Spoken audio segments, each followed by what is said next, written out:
Nathi Mthethwa's brother-in-law, Khulekani Buthelezi, believes the cooperation between South African and French law enforcement officials will provide the answers that the bereaved family is seeking. The South African ambassador died last week at the age of 58 after falling from the 22nd floor of a hotel in Paris.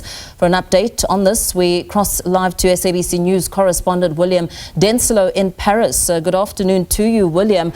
A lot at stake as we take a look at how the story has been covered in South Africa and in Paris, more so as we know that a team of 5 investigators from South Africa is heading to France. How's the story been covered in France?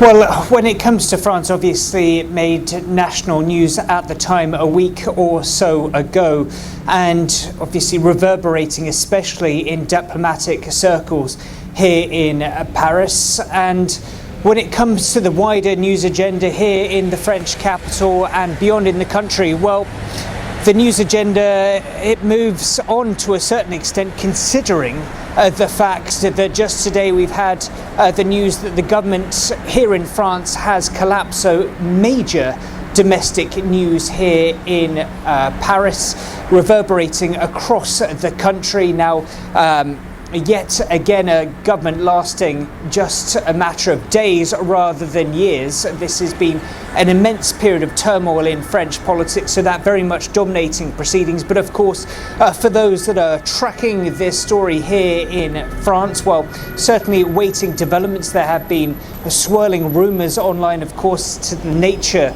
what happened to the late ambassador. The family say they can't tune out these kind of distractions. They say their focus, though, is very much on returning the late ambassador to his homeland, to South Africa, to give him a fitting send-off. And insofar as the coverage there, I know you speak about a big political development, which we will touch on in a short bit. Is there any sort of strategy that has been announced around coordination between the SAPS and the French police, in terms of avoiding duplication? Has any sort of structure been announced? How will it work?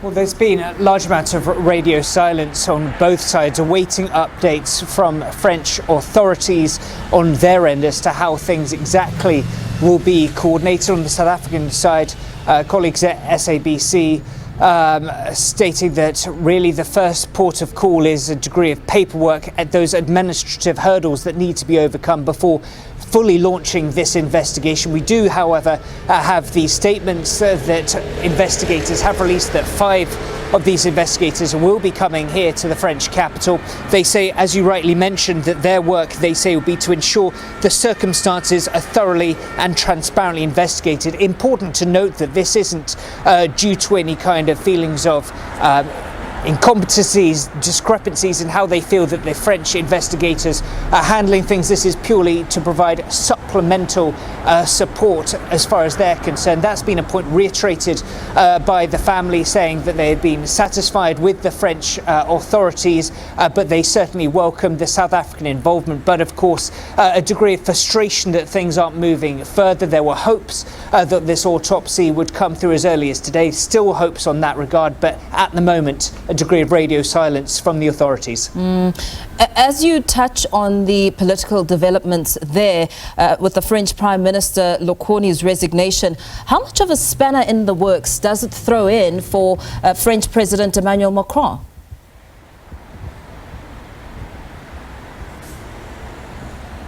Certainly an enormous setback for the French president. Important to put this into context. This is the fifth change of administration in just 2 years. So this has been a prolonged period of a political stalemate here in France, of course, very much undermining Emmanuel Macron's political agenda as well. The latest iteration of a French government lasting just 26 days from Sébastien Lecornu, he has come out saying that there was frustration as far as he was concerned, saying that the major divisions in Parliament failed to budge an inch, he said, addressing the media a little earlier. He said that the factions weren't willing to compromise. He felt that his position was therefore untenable. He said that there were workable solutions, but the sides on both political sides of the aisle unwilling to move an inch to help him form a successful government going forward. Now, there are essentially several options for Emmanuel Macron going forward.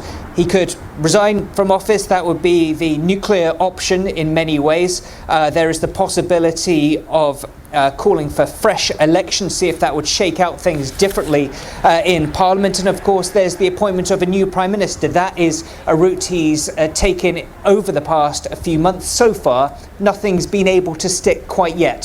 Certainly the far right, Le Pen and the National Rally, they're certainly saying that this is further evidence that new elections are desperately needed. Very well, let's leave it there for now. Of course, a matter and a story that we will continue to monitor. SABC News correspondent William Denselow in Paris giving us the latest on Nathi Mthethwa as well as developments in the political space there.